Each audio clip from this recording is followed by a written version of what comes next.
Windows are supposed to let in light, not strangers.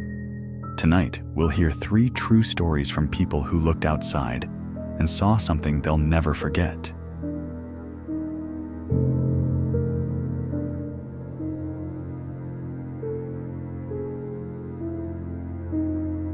I was 15 when this happened.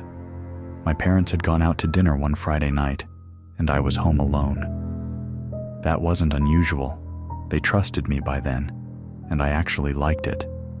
No noise, no interruptions, just me, my phone, and a whole bag of chips I didn't have to share. I was upstairs in my room, FaceTiming my best friend. My desk was right under the window that looked out onto our backyard. The curtains were half open, and the only light outside was the dim yellow motion lamp by the shed. It didn't do much besides make the grass look pale and the shadows even darker. We were laughing about something dumb when I heard it, a sharp, quick tap against the glass. I stopped chewing and froze. I waited for it again, but nothing came. I forced a laugh and told my friend it was probably nothing. No trees were near that side of the house, so I told myself it had to be the house settling. Then, 30 seconds later, it happened again. Tap, tap, tap. This time it was slower, deliberate. My friend suddenly went quiet. She leaned closer to her screen, squinting, and then she said, "Wait, who's that behind you?" My heart dropped. I whipped around in my chair so fast it nearly tipped over, and that's when I saw it. A face, pressed right up against the glass. It was pale, almost gray under the backyard light, and the features were distorted against the window pane. But the mouth, that's what froze me. It was stretched into this wide, unmoving grin that looked completely wrong. I screamed, ripping the curtains shut so hard they nearly tore off the rod. I bolted from the room and ran down the hallway, flipping on every light I passed until I reached the living room. My hands were shaking so bad I could barely text my friend back. When my parents came home later, I told them everything. My dad grabbed a flashlight and went outside to check while I stayed with my mom at the door. When he came back in, his face was pale. He said there were muddy footprints in the grass, not just under my window, but circling the entire house. Whoever it was had stopped at almost every window. The police came, but by then, the trail was gone. They said it was probably a prank, but I knew better. For months after, I couldn't even sleep in that room. Even now, years later, every curtain in my house stays closed at night. Because sometimes I wonder, what if they weren't just passing by? What if they were waiting for me to open the window?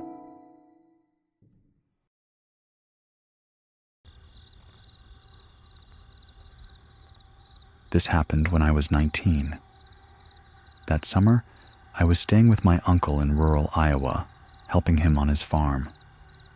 Most nights, instead of sleeping in the main house, I stayed in a converted barn on the edge of the property. It wasn't fancy, just a creaky wooden floor, a single bed, a lamp, and one small square window that looked out across the endless fields. That window was always cracked open to let in some air. At night, I'd fall asleep to the sound of crickets, the distant croak of frogs, and the occasional owl. It was peaceful, almost too quiet sometimes. But one night, I woke up for no reason, and I noticed it immediately. The silence. Not a single cricket, not a single breeze. Just silence so heavy it made my ears ring. And underneath that silence, I heard something else. Breathing.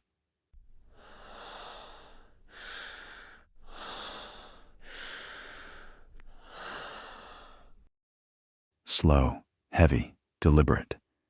coming from just outside the window. I sat up in bed, my heart pounding in my throat. I stared at the curtains, waiting for a shadow, straining to listen. After a few seconds, the sound stopped. I stayed frozen for what felt like forever, before finally convincing myself I had imagined it. Eventually, I lay back down and forced myself to sleep. The next night, it happened again. This time, there wasn't just breathing. There was humming. Low, tuneless, broken humming, like someone pacing just outside the barn wall.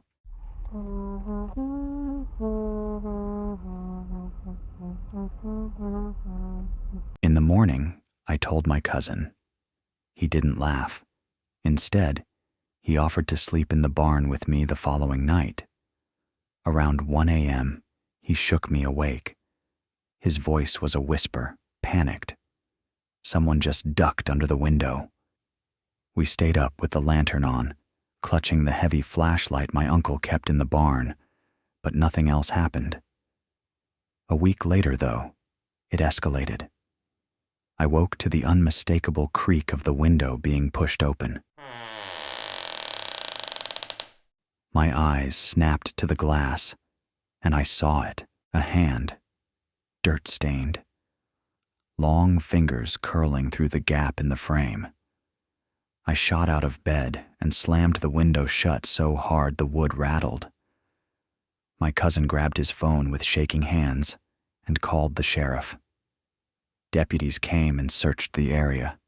Beneath the window, they found cigarette butts and food wrappers. Someone had been camping out, watching.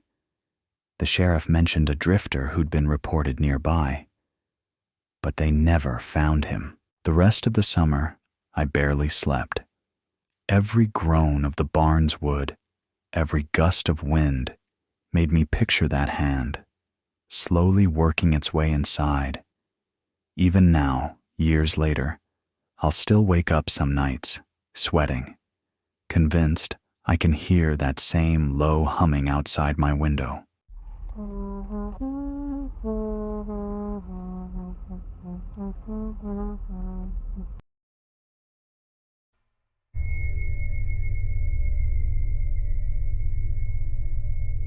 This happened when I was in college.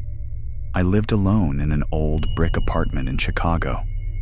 My unit was on the 3rd floor, with a fire escape that ran right past my bedroom window. At night, I'd leave the blinds open a crack while I studied. I liked the city noise. Traffic, sirens, the occasional laughter from the street below. But one night, I noticed the curtain move. Just a small ripple. The window was shut, but then came a faint scratching, like fingernails dragging slowly across the glass.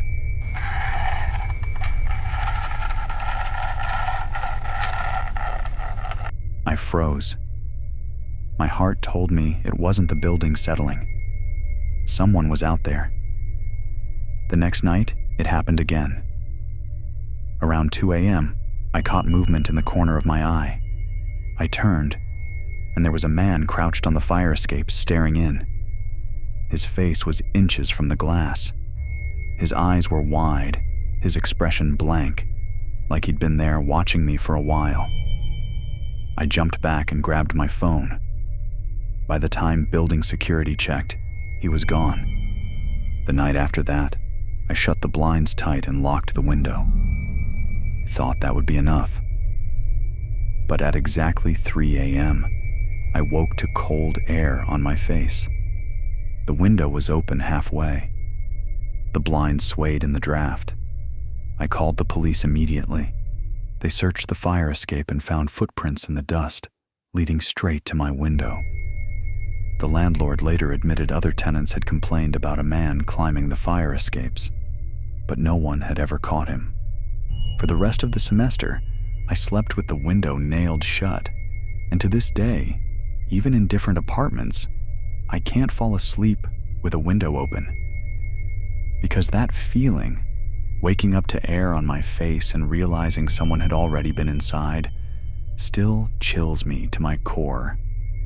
Windows let us see out, but sometimes they let others see in.